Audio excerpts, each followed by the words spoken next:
So I need to reread Andrew Joseph White's books for my mental health.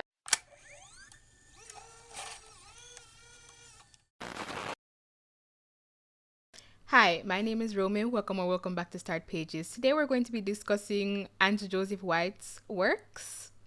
I'm going to be reviewing them, not discussing them. So the first book by Andrew Joseph White, so his debut book, is Hell Followed With Us. This one is a YA dystopian horror that follows 16-year-old trans boy Benji as he's on the run from the fundamentalist Christian cult that raised him and brought Armageddon onto the world. And the cult also infected him with this bioweapon that's supposed to finally cleanse the world of their sins.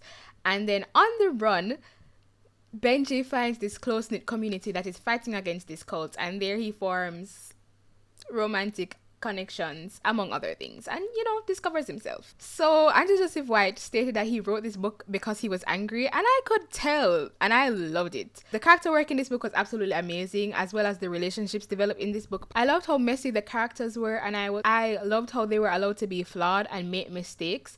And while they had to suffer the consequences, I love that they were allowed to fix or attempt to fix their mistakes. So consequences, yes. But the chance to fix your mistakes and like them actually doing the work to fix their mistakes, I love that too. The main characters in Hell Followed With Us accepted the darkness inside them and sought violent revenge against those who wronged them. And I love that it wasn't treated as a character flaw. The concept of the flood being a bioengineered weapon created by this cult but framed as a God-brought punishment on the world was so interesting to me. And I love that Andrew Joseph White didn't delve too much into the explanation of the flood. He just used what the characters knew and went on with the story. It did well in keeping the focus on the characters and what they're doing right now instead of how they got into the situation. And sometimes I like explanations, like if there's a magic system. Sometimes I like the explanation of the magic system. Sometimes you need an explanation of the magic system. But then sometimes you have elements of a story that when the author tries to explain, they just they don't do it well. Or they give an explanation and then when you look with two eyes instead of one, it's like that don't make any sense. Not to have anybody jumping down my throat, not to open up this conversation for back and forth because I'm not going to be arguing with anybody. But the first thing in my mind when I think about an explanation that doesn't really make any sense when you actually look at it is some of the explanations of quirks in My Hero Academia. But moving on. Yeah, all in all, I highly recommend Hell Followed With Us. In the previous video, the best and worst books of 2024, I mentioned that I got this book from Netgalley. That's not true. I got it from Edelweiss. That is why I was so shocked when I received an ARC, because that is when I just signed up for Edelweiss. And before that, everybody was always talking about how hard it was to get an ARC from Edelweiss. So I wasn't really expecting anything. So yeah, next we have The Spirit Bears Its Teeth, which is a historical fiction horror which takes place in 1883 London, where the veil between the living and the dead has thinned, and this veil is protected by the Royal Speaker Society, which is run by violet-eyed mediums, but these mediums are always men. So if there's a woman with violet eyes, she becomes a speaker wife, and her only role is to produce males or men with these violet colored eyes. So we follow trans boy Silas, who is expected to become a speaker wife but would rather be a surgeon. And after a failed attempt to escape an arranged marriage, Silas is diagnosed with the veil sickness, which is an illness supposedly brought on by the rip in the veil that turns violet-eyed women mad. So Silas is sent to a finishing school for women diagnosed with veil sickness. But while there, the ghosts of previous students start calling out to Silas for help. So this book really cemented that Andrew Joseph White found his niche, his writing niche, and he's going to stick to it and do it well. So while in Hell Followed With Us, we had a trans main character with an autistic love interest. In this book, we have a trans autistic main character and then a trans love interest. So, and the trend that I noticed in, well, these two books and then in Compound Fracture, it was cemented once again. But Andrew Joseph White seems to love writing characters fighting transphobia in violent but self-led ways, and I love that. Why not? I love Silas and his determination to take his life into his own hands. Another thing about Silas's autism is the fact that his stimming, his special interest, and his stimulation issues, they weren't only brought up situations where Silas was experiencing ableism or physical or emotional abuse. They were like also in perfectly normal situations or situations where Silas was happy and other characters didn't have a problem with this. Another thing I found interesting was the voice of the rabbit, which seems to be a personification of Silas's intrusive and or negative thoughts. I don't really know what the rabbit is, but I like that the rabbit was there, you know? As in Hell Followed With Us, the characters in this book were very well written and they played off Silas well. And the idea of the veil and the magic in this book intrigued me quite a bit.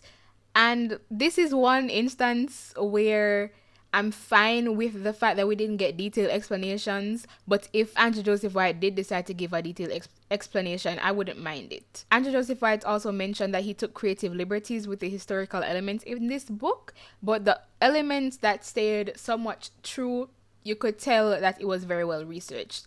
And then finally, I love the connections that Silas made in this book. Silas acknowledged that he found his community in such a terrible place. He expressed both joy and frustration at the connections that he made, the friendships and the romantic connections, because he was glad to find people like him, whether other trans people or other autistic people, but hated the fact that these connections were found at such an awful place. To focus on the romantic relationship in this book, I loved the relationship between Silas and Daphne, and do understand the constraints of working in this historical setting, but I wish we did get more on-page development in their romance. But that's it. Highly recommend The Spirit Wears Its Teeth.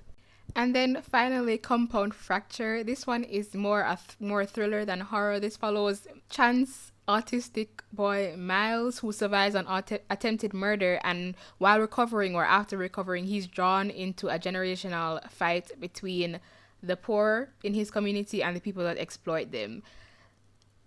I don't know if this one is my favorite book overall. I have a hard time ranking them, but it's definitely my favorite character-wise. I fell in love with Miles immediately. Like, first page, I loved him. The way Andrew Joseph White wrote Miles and his thoughts, I had such visceral reactions. There were times when Miles was experiencing things that I never experienced before, but while reading, it felt like I was the one experiencing it. I never actually closed the book, but sometimes I would have to take a breath and be like, these are not my thoughts, you know? But then there were also instances where I related to Miles, not entirely because I don't have autism, but my own brain weasels, sometimes they're very similar to things that you have to go through or things that you experience when you're autistic. And I felt very represented. And speaking of Miles and autism, or his feelings towards autism, his thoughts about himself and autism in general were so dark, and I wanted to cry. Like, I felt like I felt like I just needed to protect him from the world and from himself sometimes, because there were instances where Miles thought about himself and being autistic in such a dehumanizing way, but he didn't think about other people with autism like that. It was like, other people can be autistic. It was kind of like he was thinking it's fine. It's not even that he thought it was fine if other people were autistic, but he can't be autistic. It's just that he thought, I'm going to try and remember what he said. He said he wasn't autistic. He was just basically an animal. So it's like his issues cannot be explained with autism, or he doesn't have any right to explain his issues using autism. Other people fit autism, but he's just an animal. And I wanted to cry, right? I wanted to cry. And moving on from the emotional turmoil that Map has put me through, I love the atmosphere in this book as well. I think it was amazing. The plot was amazing. Everything Andrew Joseph White writes is amazing. And you can definitely see the growth as you progress through the books. Not that there was anything wrong with the others, but you can definitely see his writing mature in Compound Fracture compared to Hell Followed With Us. One thing that stuck out to me was the way Andrew Joseph White wrote awful characters. He wrote them in such a way that you had the main characters empathizing with them and you or me as a reader sympathizing with them, and you could see that their situation, their environment led to them becoming the person that they are, and that they were abused as well, but that didn't give them permission to abuse other people. And just because you could understand what made them that way, it doesn't mean you have to forgive them or be okay with what they did to you.